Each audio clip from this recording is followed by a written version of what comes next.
Hey there, good morning and welcome to the JeepSolid Garage. So today we're going to be talking about throwout bearings. We're going to be replacing this throwout bearing on David's XJ. This is part of a series where we're replacing the clutch on his XJ. It was just worn out. 1996, right? There's a few springs we got to replace on here. This video is sponsored by South Bend Clutch. Be sure to check out their website, linked in the description below.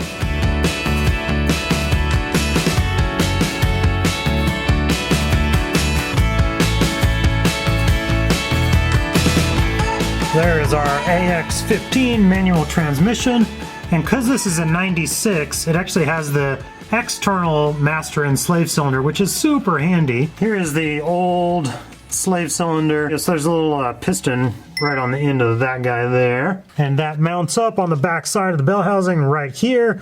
That piston's on the inside there, and it pushes on this little part of the fork right here, this clutch release fork. Pushes up on this, like that, and it pushes your throwout bearing, which pushes onto the pressure plate on the clutch to release the clutch. This little spring over here, which actually popped off already, is one of the springs we're going to replace. That's actually one of the issues you can have if your spring breaks over there. Your clutch fork here can be misaligned, so that's a very important piece to replace. Let's go ahead and start taking this guy out. So yeah, that little spring there, it's engaged onto the little ball. I pushed it back on there. But go ahead and pull that off, and then the whole unit just pulls right out.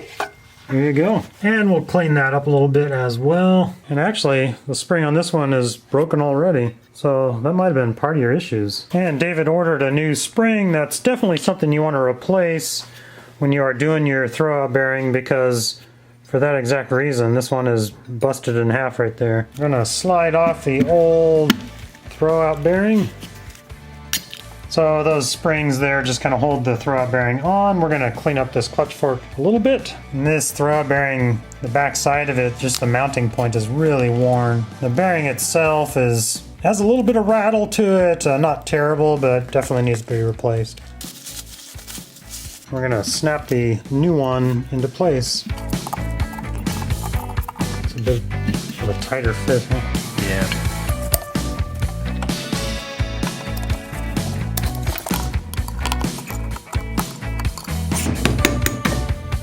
There we go. That was kind of a pain. And that is why you have to buy a new spring. So our new little spring just fits over the end of there, and we'll grease up the back side of that and make sure that this pops over the little ball on the inside of the transmission. All right, so we're gonna put a little bit of grease on the inside right here.